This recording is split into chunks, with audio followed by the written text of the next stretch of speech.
अब हम अगले बिंदु पर बढ़ते हैं और वह है सुधारों की ओर। यहाँ तक हमने ये समझने की कोशिश की कि चीन किस स्तर तक अपनी स्वतंत्रता खो बैठा था, उसका क्या हर्ष हुआ था और किस हद तक वहाँ की जनता परेशान हो चुकी थी। स्वाभाविक है, एक दिन आता ही है जब उसकी प्रतिक्रिया शुरू होती है, प्रतिक्रिया होने लगती है। There is light at the end of every tunnel. हर टनल के अंत में प्रकाश होता है और संभवतः चीन के मामले में भी ये उक्ति सही बैठती है। कुछ सुधारकों ने चीन को पश्चिमीकरण से बचाना चाहा। एक तो आधुनिकीकरण के रास्ते इस अध्याय का विषय है, लेकिन ऐसा लग रहा था कि ये लोग सब पश्चिमीकरण की ओर जा रहे हैं और अफीम आदि की मांग बढ़ती जा रही थी, विदेशी कपड़ों की मांग बढ़ती जा रही थी। तो इससे त्रस्त होकर कांग पूर्वे और लियांग किचाऊ ऐसे सुधारकों ने पश्चिमीकरण से चीन को बचाने के प्रयास किया। उन्होंने आधुनिक प्रशासन, नवीन सेना और शिक्षा की व्यवस्था के लिए कुछ नीतियां बनाई। वे चीन को उपनिवेशीकरण से भी मुक्त करना चाहते थे। वे कतई ये नहीं चाहते थे कि चीन इस तरह उपनिवेश बना रहे, और वो भी किसी एक राष्ट्र का नहीं, अंतर्राष्ट्रीय उपनिवेश। ये एक अजीब ही दर्जा चीन को मिला हुआ था। साथ ही इन सुधारकों ने स्थानीय विधायिकाओं अर्थात local self body for governing the area, इसके लिए भी गठन पर विशेष ध्यान दिया। इन विचारकों को उपनिवेश बनाए गए देशों के नकारात्मक प्रभावों ने, उदाहरणों ने बहुत प्रभावित कर दिया था। 18वीं सदी में पोलैंड का विभाजन चीन के चर्चित उदाहरणों में से एक है। 1890 में चीन में पोलैंड शब्द का प्रयोग एक क्रिया के रूप में टू पोलैंड रूस, अर्थात हमें बांटने के लिए, टू पोलैंड रूस, इस रूप में किया जाने लगा। ये एक पूरे दूसरा घटनाक्रम है जिस पे विस्तार से यहाँ जाने की आवश्यकता नहीं है, पर कहने का तात्पर्य ये कि एक मुहावरा ही चल पड़ा चीन के उपनिवेशीकरण को लेकर। चीनियों में एक राष्ट्रीय जागरूकता उत्पन्न करने के लिए पश्चिमीकरण को रोका जा सकता था, ऐसी संभावना इन सुधारकों ने टटोली। अंग्रेजी व्यापारियों से भारतीयों की पराजय का मुख्य कारण उन्होंने जाना कि भारत में एकता का अभाव है। विद्वानों और विचारकों का भी ये मानना था कि परंपरागत विचारों से बदलकर चीन को विकास की ओर ले जाया जा सकता है, और यही पॉजिटिव थिंकिंग उन्हें सुधारों की ओर अग्रसर करती है।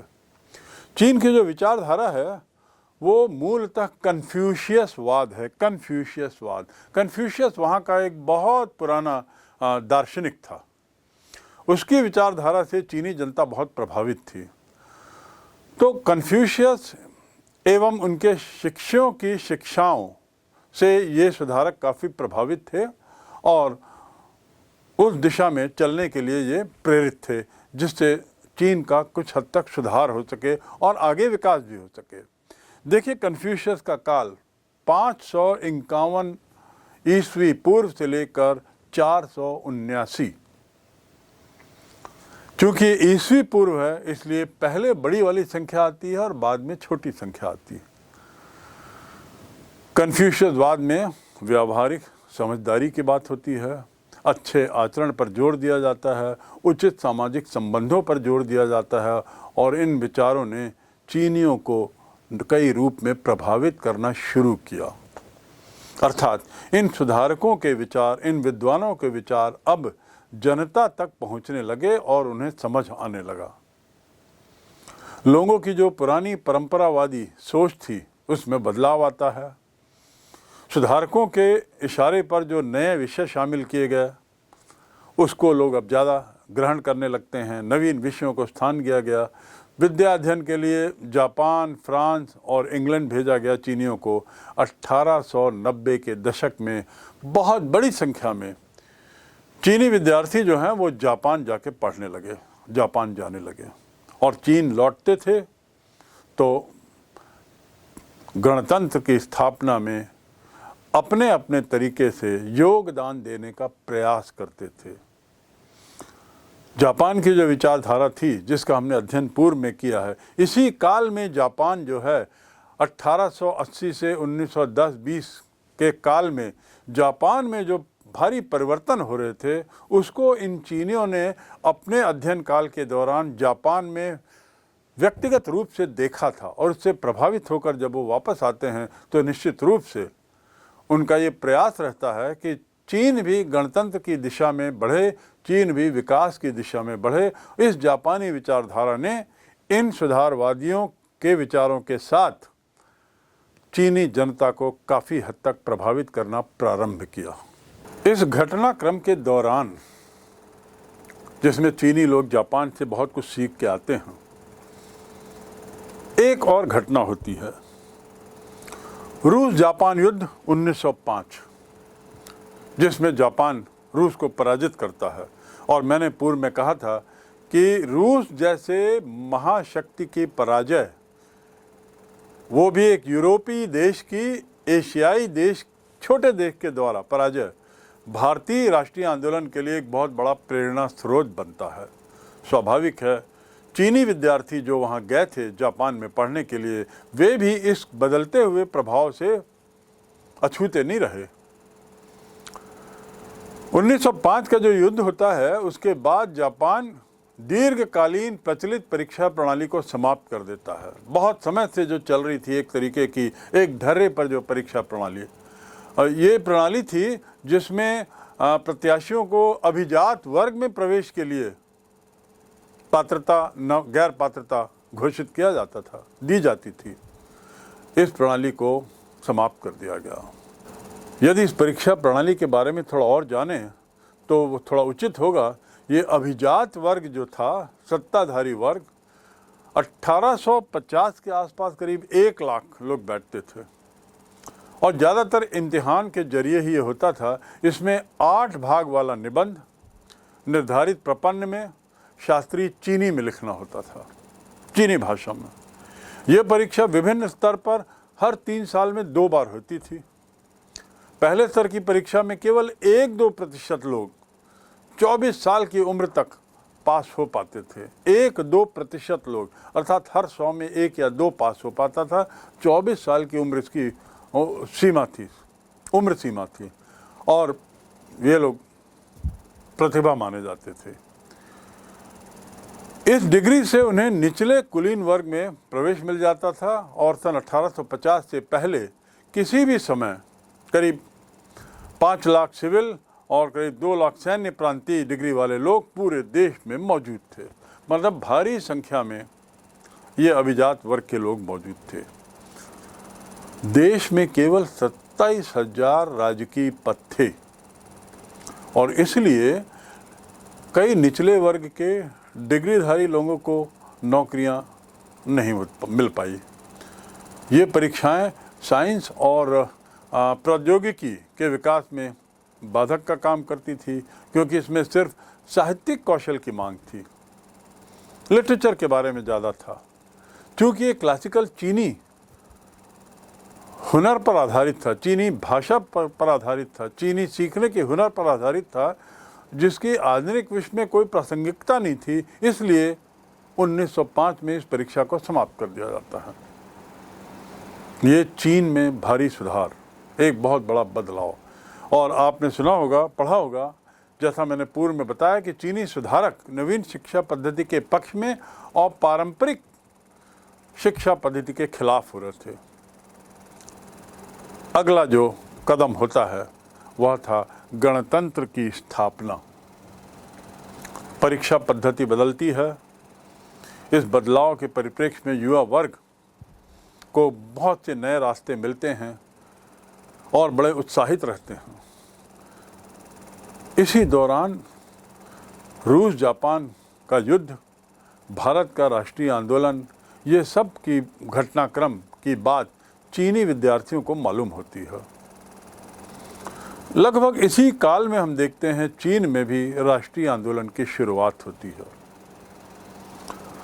1885 में भारत में इंडियन नेशनल कांग्रेस की स्थापना होती है, लगभग अंतिम दशक में, और चीन में भी लगभग अंतिम दशक में ही राष्ट्रीय आंदोलन का सूत्रपात होता है। 1899 में चीन में पाश्चात्य प्रभाव के विरुद्ध आंदोलन प्रारंभ होता है। इस आंदोलन को बक्सर मूवमेंट के नाम से जाना जाता है, बक्सर मूवमेंट, BOXER। किंतु आंदोलनकारी अपने उद्देश्य में सफल नहीं हुए और अगस्त 1900 में France, Germany, Britain, America, Japan की संयुक्त सेनाओं ने इस आंदोलन को कुचल दिया। 1857 में भारत में पहली क्रांति हुई थी, उसे कुचल दिया गया था और उसके कुचलने के उनकी सफलता के कारणों को भारतीयों ने समझा और फिर अपना नया राष्ट्रीय आंदोलन बड़े अलग तरीके से प्रारंभ भी किया। यहाँ पर बड़े उत्साही हो गए थे युवक और उन्होंने विद्रोह करना शुरू किया, जिसे 5-6 राष्ट्रों ने मिलकर कुचल डाला, क्योंकि इन राष्ट्रों का हित, इन्हें अपना हित साधना था। यदि गणतंत्र का आंदोलन सफल होता तो उपनिवेशवाद की नीति जो इन देशों ने चीन के साथ अपनाई थी, उसको ढहते कोई समय नहीं लगता। एक और जहां भारत में 1857 की क्रांति की विफलता ने कुछ वर्षों बाद राष्ट्रीयता की भावना को नए रूप में जन्म दिया और भारतीय राष्ट्रीय कांग्रेस की स्थापना होती है, चीन का घटनाक्रम कुछ थोड़ा सा अलग था। बक्सर आंदोलन जिसे कुचल दिया गया, उसको लेकर चीन में राष्ट्रीयता का कोई विशेष प्रसार नहीं हो पाया। परिणाम स्वरूप क्या होता है कि चीन पुनः क्रांतिकारी मार्ग की ओर बढ़ चलता है और 1911 में चीनी क्रांति की शुरुआत होती है, रेवोल्यूशन होता है। क्रांति अर्थात रेवोल्यूशन। ये 1911 की क्रांति क्या है? एक बहुत बड़ी घटना, 20वीं शताब्दी में चीन के इतिहास की पहली वो घटना जिसकी शुरुआत हम देखें तो आज जो चीन है वो उसकी परिणति है। मांचू वंश जो शासक था, दुर्बल, अयोग्य, चीन की दशा खस्ता हो चुकी थी, जनसंख्या में भी लगातार वार्धक्य हो रहा था और मांचू सरकार भोजन भी नहीं दे पा रही थी। इसीलिए तो भोजन की खोज में तो बहुत सारे लोग विदेश जाने के लिए तैयार हुए थे मजदूर के रूप में। साथ ही विदेशियों द्वारा शोषण, उसके अलावा चीन की बिगड़ती हुई आर्थिक स्थिति, 1900 के बाद कई तरह के नए कर लगाया जाना और इन सब के कारण मांचू के खिलाफ भारी असंतोष। संक्षिप्त में ये उस काल का दृश्य है जो आपको मानस पटल में रखना होगा। 1901 से 1905 में सुधार होते हैं, जिसका जिक्र मैंने पूर्व में किया है। नए विषय पढ़ाए जाते हैं, यातायात और संचार के साधनों का विकास होता है और फिर public opinion, new people's magazine, national spirit, people's tribune जैसी पत्रिकाएं छपती हैं।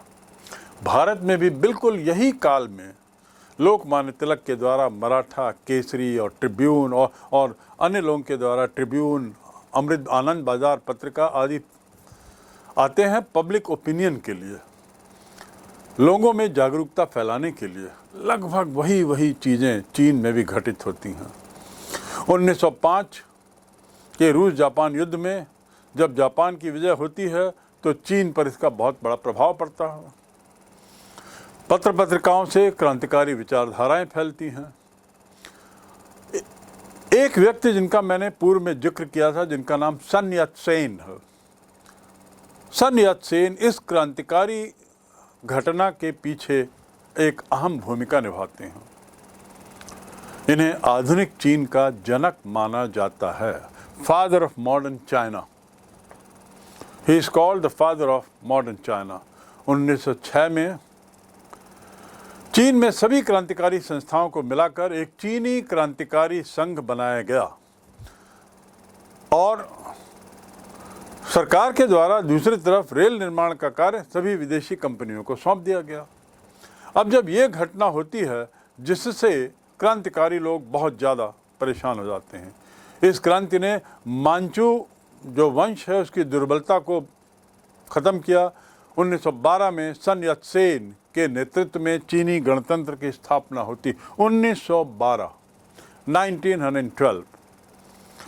China Republic, the Republic of China प्रारंभ होता है। रिपब्लिक शब्द का अर्थ मैं यहाँ बताना चाहूँगा। उस देश को रिपब्लिक कहते हैं जहाँ का सर्वोच्च पद आनुवंशिक तरीके से नहीं जाता बल्कि जनता के वोट से, चुनाव के माध्यम से चुना जाता हो। उस देश को गणतंत्र कहते हैं। तो यहाँ पर भी, चीन में भी अब गणतंत्र की स्थापना होती है। दुर्भाग्य से प्रथम विश्व युद्ध के बाद चीन में दो सरकारें का अस्तित्व सामने आता है। एक कहलाती है कुओमिंतांग अर्थात राष्ट्रवादी दल। मैंने पूर्व में इसे कॉमिंटर्न भी कहा था, ये भी वही है, राष्ट्रवादी दल। और दूसरी सरकार बीजिंग में, और उस बीजिंग की सरकार का प्रमुख था चांग काई शेक। ये भी बहुत चीन का बहुत बड़ा व्यक्ति माना जाता है ऐतिहासिक स्तर पर। तो चांग काई शेक और सन यत्सेन, दो नामों को आपको चीनी इतिहास को समझने के लिए याद रखना पड़ेगा, जिन्होंने 1911 की क्रांति के दौरान चीन के आधुनिकीकरण के रास्ते में जाने की भूमिका में बहुत महत्वपूर्ण योगदान दिया। अब हम आते हैं मई आंदोलन, फर्स्ट वर्ल्ड वॉर। चीन जो है वो मित्र राष्ट्रों की तरफ से शामिल होता है। युद्ध खत्म होने पर पेरिस पीस ट्रीटी होती है, जो आप वर्ल्ड वॉर के अध्याय में इतिहास में पढ़े होंगे, पेरिस पीस ट्रीटी। और मित्र राष्ट्र जो हैं वो शांतुंग पर जापानीज ऑक्यूपेशन को स्वीकार करते हैं। इससे चीन निराश हो जाता है, चीन और हताश हो पड़ता है, चीन के उत्साह में और गिरावट आती है। एक और जहां चीन में हताशा बढ़ रही थी, दूसरी ओर वहाँ क्रांतिकारी गतिविधियाँ भी पनप रही थीं और नई नई राष्ट्रीय विचारधाराएं सामने आई। परिणाम होता है कि 1919 में ये सब लोग संयुक्त होकर साम्राज्यवाद के विरुद्ध एक तरीके से खड़े होते हैं। 1919 साम्राज्यवाद के विरुद्ध तीव्र आंदोलन की शुरुआत, अर्थात प्रथम विश्व युद्ध के बाद 4 मई बीजिंग विश्वविद्यालय 3000 विद्यार्थी आंदोलन में शामिल होने के लिए बाहर आ जाते हैं विरोध में, और इस घटना को 4 मई आंदोलन कहा जाता है, 4th May मूवमेंट। ये पीकिंग के विश्वविद्यालय के द्वारा, विद्यार्थियों के द्वारा, सरकार स्वाभाविक है इसे कुचलने की कोशिश करती है और इसके विरोध में पूरे देश में आंदोलन फैल पड़ता है।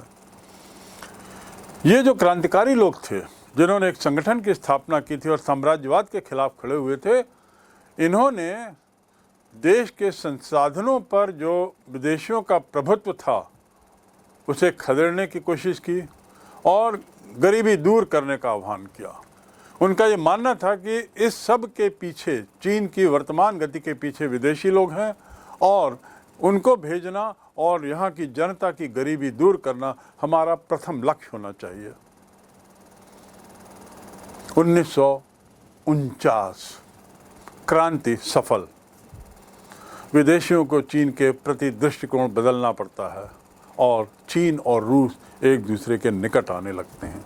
1919 के बाद देखिए घटनाक्रम में हम सीधे 1949 पे आ गए हैं, अर्थात प्रथम विश्व युद्ध के बाद जो घटना हुई, आंदोलन, क्रांतिकारी आंदोलन जो शुरू हुआ, द्वितीय विश्व युद्ध के बाद 4 वर्ष बाद उसमें एक तरीके से उन्हें सफलता मिली और क्रांति सफल हो गई। प्रथम विश्व युद्ध के पश्चात साम्यवादी दल की स्थापना हुई। 1921 में साम्यवादी दल जो है बहुत शक्तिशाली दल के रूप में सामने आता है। 24 में साम्यवादी दल और कुओमिंतांग, वह भी कम्युनिस्ट विचारधारा का था, इन्होंने मिलकर काम किया। सन यात्सेन इस विचारधारा को आगे ले जाने में बहुत अहम योगदान देते हैं और दुर्भाग्य से सन यात्सेन की मृत्यु हो जाती है और चांग काई शेक अपने पूरे दल के साथ कुओमिंतांग दल में आ जाते हैं। तो इस प्रकार जो एक तरीके से विभाजित थे, अब उनका एकीकरण होता है सन यत-सेन की असामयिक मृत्यु के बाद। 1919 शंघाई, इनकी जो औद्योगिक विकास की नीति, बहुत औद्योगिक विकास की जो गति थी बहुत धीमी थी। उसके बाद इन सुधारकों के प्रयास से शंघाई के औद्योगिक विकास में बहुत गति लाई गई, इनका विकास किया गया, मजदूरों की संख्या बढ़ी और महिलाओं को भी वेतन दिया जाने लगा, यद्यपि कम। रही बात शिक्षा की, शिक्षा के विकास में कुछ ऐसे कदम उठाए गए जैसे कॉलेज और विश्वविद्यालय की स्थापना, सामाजिक सांस्कृतिक परिवर्तन के लिए पत्रकारिता का तेजी से विकास। पूर्व में ही मैंने इतने सारे समाचार पत्रों की बात की है, इनकी संख्या और बढ़ी ताकि लोगों तक जागरूकता फैले, राष्ट्रीयता की भावना पनपे, विदेशी सत्ता की बुराइयों की जानकारी मिले। जनता को गांधी के विचारों से, तुर्की के आधुनिकीकरण के जनक जो कमाल पाशा के विचारों से वाकिफ किया गया।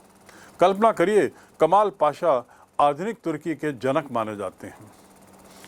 एक इस्लामिक देश था, लेकिन उसके बावजूद उनको सम्मान दिया गया और उस सम्मान की परिणति ये कि गांधी और कमाल पाशा दोनों चीनी क्रांतिकारियों के प्रेरणा सूत्र बने। चीन में जो है साम्यवादी पार्टी, जैसा मैंने पहले बताया, 1921 में बनी थी, जबकि रूस में 1917 में।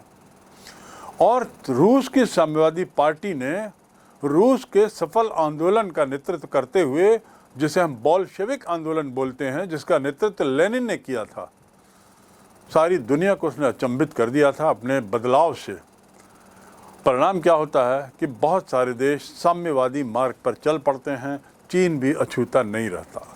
ये जो पृष्ठभूमि मैं बता रहा हूँ वो इसलिए कि गणतंत्र की स्थापना के बाद कैसे चीन साम्यवाद की ओर बढ़ता चला गया और अंततः 1949 में पूर्ण क्रांति के रूप में पूरी तरह से वह एक साम्यवादी देश बन जाता है। इसकी पृष्ठभूमि की चर्चा हो रही है।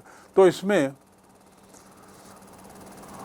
बोल्शेविक आंदोलन, रूस जो उसका पड़ोसी देश था, वह काफ़ी प्रभावशाली साबित होता है। अधिकतर बोल्शेविक नेता, अर्थात रूस के अधिकतर नेता जो कम्युनिस्ट विचारधारा के थे, उनका मत था कि यदि रूस में क्रांति को सफल रहना है तो विश्व के अन्य देशों में भी क्रांति आवश्यक है। उनका यह भी मानना था कि रूस में यदि क्रांति हुई है तो निश्चित रूप से अन्य देशों को भी ये प्रभावित करेगी और वहाँ भी क्रांतियों की शुरुआत करेगी। इसलिए साम्यवादी दलों को शामिल होकर 1919 में कॉमिंटर्न अंतर्राष्ट्रीय ग्रुप की एक स्थापना की जाती है। अर्थात वे दल जो विभिन्न देशों में साम्यवादी विचारधारा के थे और उस दिशा में काम कर रहे थे, इन लोगों ने एक अपना अंतर्राष्ट्रीय मंच बनाया और उसका कार्यालय रखा मॉस्को। कॉमिंटर्न तृतीय अंतर्राष्ट्रीय, इसके पीछे मकसद यही था, क्योंकि इनकी सोच थी कि यदि साम्यवाद को चीन में या रूस में सफल होना है तो विश्व के अन्य देशों को साम्यवादी बनाना ज़रूरी है। या इसे हम इस रूप में भी कह सकते हैं कि हमारे देश में हुए ये आंदोलन, साम्यवादी आंदोलन, अन्य देशों में भी अपना प्रभाव छोड़ेंगे। अब हम आते हैं एक अन्य व्यक्ति की ओर। हमने चांग काई शेक के बारे में जाना, हमने सन यत सेन के बारे में जाना। अब एक नई प्रतिभा उभरती है सामने और वह है माओ, माओ जे डोंग, आज की भाषा में चीनी भाषा में, अन्यथा उसका पूरा नाम था पूर्व में माओ त्से तुंग। माओ जे डोंग का जन्म 1893 ऐसे प्रांत में जिसे क्रांतिकारी प्रांत के रूप में जाना जाता है, अर्थात हुनान। माओ ने बचपन में ही अपने पिता के खिलाफ विद्रोह कर दिया था, अर्थात वो शुरू से विद्रोही प्रकृति के थे। पिताजी उसे खेती के काम में लगाना चाहते थे, जबकि उसकी रुचि अध्ययन में थी, पढ़ने में थी, ज्ञानार्जन में थी। अपनी पिता के इच्छा के खिलाफ वह एक स्कूल में प्रवेश लेते हैं और फिर पश्चिम के महान पुरुषों के जीवन से प्रेरणा लेते हुए वे आगे बढ़ते हैं। 18 वर्ष की उम्र में 1911 उस समय चीनी क्रांति के समय सन यत्सेन और उसके क्रांतिकारी दल से प्रभावित होकर माओ जेडोंग साम्मी माओ जेतुंग परिवर्तनवादी तौर तरीके को जियांगसी में देखा जा सकता है। पहाड़ों में सन 1928-34 के मध्य उन्होंने कॉमिंतांग के हमलों से सुरक्षित शिविर बनाए। कॉमिंतांग के हमले, मजबूत किसान परिषद का गठन किया। ये सब अपने अध्ययन के बलबूते पर। किसानी से उन्हें चिढ़ थी, लेकिन उन्हें मालूम था कि भोजन देने की आवश्यकता, चीनियों के लिए भोजन का जुगाड़ करने की आवश्यकता है, और इसलिए उन्होंने कुछ किसान संगठन का गठन किया, जमीन पर कब्जा और पुनर्वृत्तीकरण का एकीकरण किया, ग्रामीण महिलाओं को उबारने की कोशिश की और विवाह के भी कुछ नए कानून बनाए। ये सब के पीछे उद्देश्य था चीन को आधुनिकीकरण की ओर ले जाना, चीन को विकास की ओर ले जाना, चीन को उसके परंपरावादी विचारों से दूर करना। तो यहाँ से हम माओ जेडोंग के इतिहास को जानने का प्रयास करते हैं, और आज वर्तमान में आधुनिक चीन के जनक के रूप में हम माओ जेडोंग को ही मानते हैं। चीन की जो वर्तमान साम्यवादी सरकार है, उसके प्रेरणा स्रोत यही माओ से तुंग ही हैं। आखिर साम्यवादी सफलता के मुख्य कारण क्या चीन में? कहाँ एक और वो गणतंत्र बनने की दिशा में अग्रसर था, कहाँ ये सुधारवादी लोग इसे गणतंत्र बनाने में लगभग सफल होते नजर आ रहे थे, और कहाँ दूसरी ओर वह साम्यवाद की ओर बढ़ चला, और आज भी चीन साम्यवादी देश है। आखिर इसकी सफलता के कारण क्या? पहला कारण, राष्ट्रवादी अर्थात सन यत्सेन आदि की तुलना में साम्यवादी नेता और कार्यकर्ता अधिक अनुशासित नजर आए, अधिक समर्पित नजर आए। जनता को ऐसा लगा कि ये लोग देश के लिए मर मिटने के लिए उतारू रहते हैं, तो जनता में इनकी अपील बढ़ी, मास सपोर्ट बढ़ा। दूसरा, माओ से तुंग का नेतृत्व ऐसा नेतृत्व माना गया जिसकी सफलता के पीछे साम्यवादियों को विश्वास था। छोटी सी उम्र से, 18 वर्ष की उम्र से उन्होंने जिस तरीके से ऑर्गेनाइजेशन में अपनी क्षमता दिखाई थी, उसने जनता को माओ से तुंग की ओर खींचा और उनके नेतृत्व को स्वीकारा। तीसरा कारण, साम्यवादी अर्थात कम्युनिस्ट, उनका जो सैन्य संगठन था वो ज़्यादा मजबूत था, राष्ट्रवादियों का उसकी तुलना में नहीं के बराबर था। उनके पास वही पुराने ट्रेडिशनल हथियार थे, पारंपरिक हथियार थे। दूसरी ओर माओ जेडोंग ने एक बहुत मजबूत सैन्य संगठन बनाया था, और इसलिए वे राष्ट्रवादियों को सफलतापूर्वक पराजित करने में सफल होते हैं। चौथा, साम्यवादियों ने अपने नियंत्रण वाले क्षेत्रों में कई बड़े फेर बदलाव किए, ऐसे फेर बदल जिससे जनता प्रभावित हुई, और ऐसी त्वरित गति से कि जनता को ये विश्वास हुआ कि माओ से तुंग का आना हम लोगों के लिए बेहतर है। पांचवी बात जो होती है वो है कि साम्राज्यवादी ताकतें, इनके द्वारा कुओमिंतांग का समर्थन दिया गया, जिससे साम्यवादियों की जनता में उत्तरोत्तर वृद्धि होती गई। ये कुओमिंतांग का समर्थन जब साम्राज्यवादी ताकतें अर्थात विदेशी राष्ट्र देते हैं, तो जनता को लगता है कि कुओमिंतांग भी कहीं इनके साथ मिली तो नहीं है, हमारा जो इतना अहित हो रहा है गत 40-50 वर्षों से, उसमें कहीं शामिल तो नहीं है। और इस प्रकार विदेशी राष्ट्रों का कुओमिंतांग को समर्थन दिया जाना कुओमिंतांग के लिए घातक सिद्ध हुआ, और परिणाम स्वरूप जो जनता है वह साम्यवादियों की ओर मुड़ गई और साम्यवादियों को समर्थन देने लगी। इसका अंतिम परिणाम यह होता है कि उसकी नींव बड़ी मजबूत हो जाती है, मास सपोर्ट मिल जाता है, और 1949 में नए जनवाद की स्थापना होती है। इसे जनवाद कहा गया, peoples Republic of China. Mao Tse tung उसके पहले नेता बनते हैं। नए लोकतंत्र के सिद्धांतों पर यह आधारित थी, जैसे रूस में सर्वहारा तानाशाही, डिक्टेटरशिप ऑफ द प्रोलिटेरियत उसे कहा जाता था अंग्रेजी में, रूस की तानाशाही को।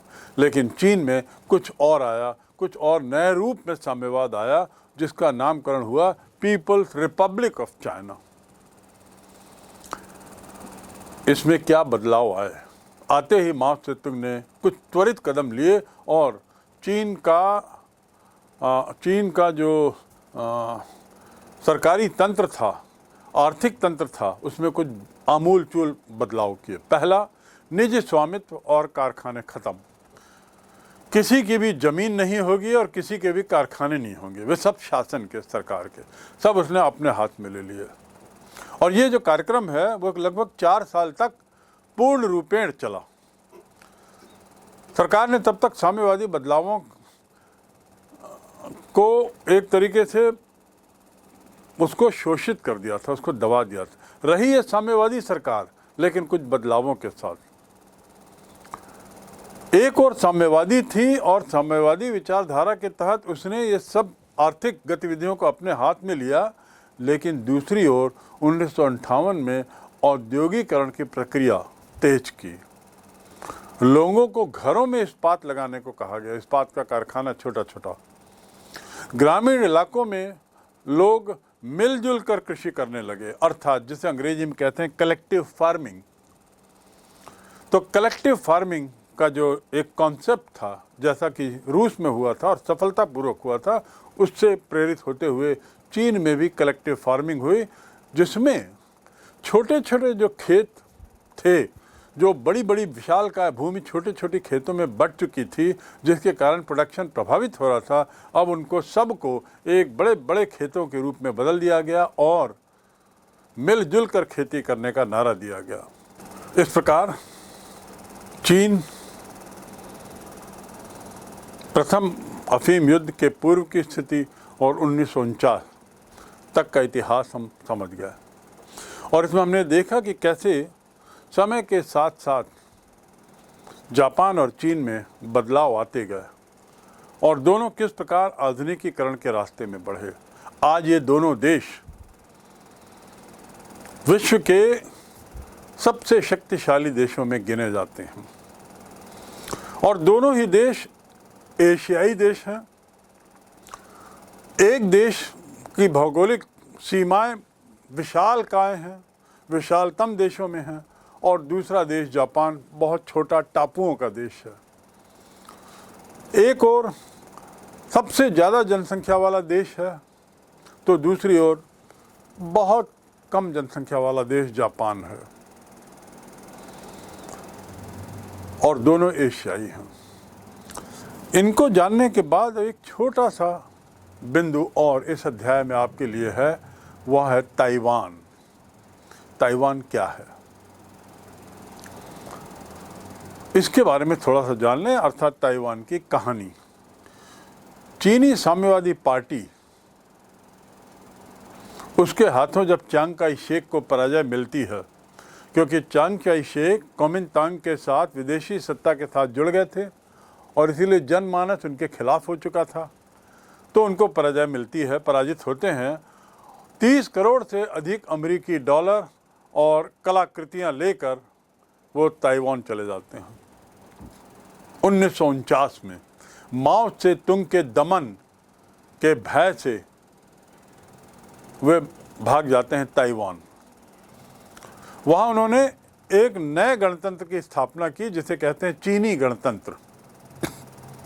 अर्थात ताइवान से उनका ये प्रयास था कि देर सबेर हम पूरे चीन पर वापस अपनी सत्ता हासिल कर लेंगे और साम्यवादी विचारधारा को पराजित करेंगे। 1894-95 में जापान के साथ युद्ध में ये जो जगह है वो जापान को देनी पड़ती है।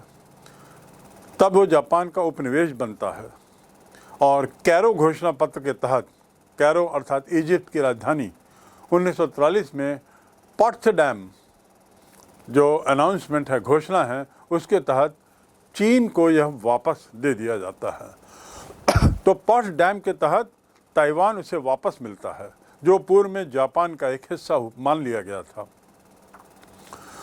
1947 आते आते प्रदर्शनों के कारण कुओमिंतांग नेताओं में हत्याओं का दौर चलता है और चांग काई शेक के नेतृत्व में कुओमिंतांग ने एक बहुत दमनकारी सरकार वहाँ स्थापित की ताइवान में। स्थानीय जो आबादी थी उसको बाहर किया, भूमि सुधार और खेती की उत्पादकता बढ़ाई, अर्थात अपने तरीके से एक नया शासन, स्वतंत्र शासन उन्होंने प्रारंभ किया, आधुनिकीकरण की ओर बढ़े और 1973 आते आते ताइवान का जो राष्ट्रीय उत्पादन था उसमें सबसे आगे था। राष्ट्रीय उत्पाद में अमीरों और गरीबों का फासला भी मिटने लगा, अर्थात ताइवान काफ़ी प्रगतिशील राष्ट्र के रूप में इस दल के अंतर्गत देखा जाने लगा। यहाँ एक घटनाक्रम होता है। ताइवान का एक लोकतंत्र के रूप में रूपांतरण बड़े नाटकीय तरीके से होता है। 1975 में चांग चाई शेक की मृत्यु होती है, मतदान होता है और ताइवानियों को सत्ता में लाने का एक प्रयास शुरू होता है। क्योंकि चांग काई शेक कहाँ के थे? चीन के थे। स्थानीय लोगों का दमन करते हुए, दबाते हुए उन्होंने वहाँ पे अपनी सत्ता काबिज की थी। सैन्य बल के प्रयोग के साथ और विदेशी ताकतों के बल पर अब जब उनकी मृत्यु होती है तो स्थानीय जनता को वापस सत्ता देने की प्रक्रिया शुरू होती है और मतदान के माध्यम से चलता है। दूतावास और ये राजनीतिक संबंध आदि एक तरीके से अलग हो जाते हैं और क्योंकि चीन का हिस्सा था ताइवान, इसलिए ये सब दूतावास वगैरह एक तरीके से समाप्त कर दिए जाते हैं। आज ताइवान जो है वह एक समस्या का कारण बना हुआ है। चीन जहां ताइवान को अपना हिस्सा मानता है, वहीं ताइवान के लोग अपने को स्वयं एक अलग राष्ट्र के रूप में देखना चाहते हैं। अभी भी मुख्य भूमि के साथ एकीकरण का मुद्दा विवादित है और उसको लेकर कई बार तनाव की स्थिति आई है। आज की स्थिति में चीन ताइवान को एक अर्ध स्वायत्त संस्था के रूप में देखता है, अर्ध स्वायत्त देश के रूप में देखता है, सेमी इंडिपेंडेंट कंट्री। लेकिन ताइवान अपने तरीके से पूर्ण रूपेण स्वतंत्र देश के रूप में बर्ताव करते आ रहा है, जिससे कई बार ताइवान और चीन के बीच में खटास पड़ती है और हवाई हमलों से की आशंका बनी रहती है।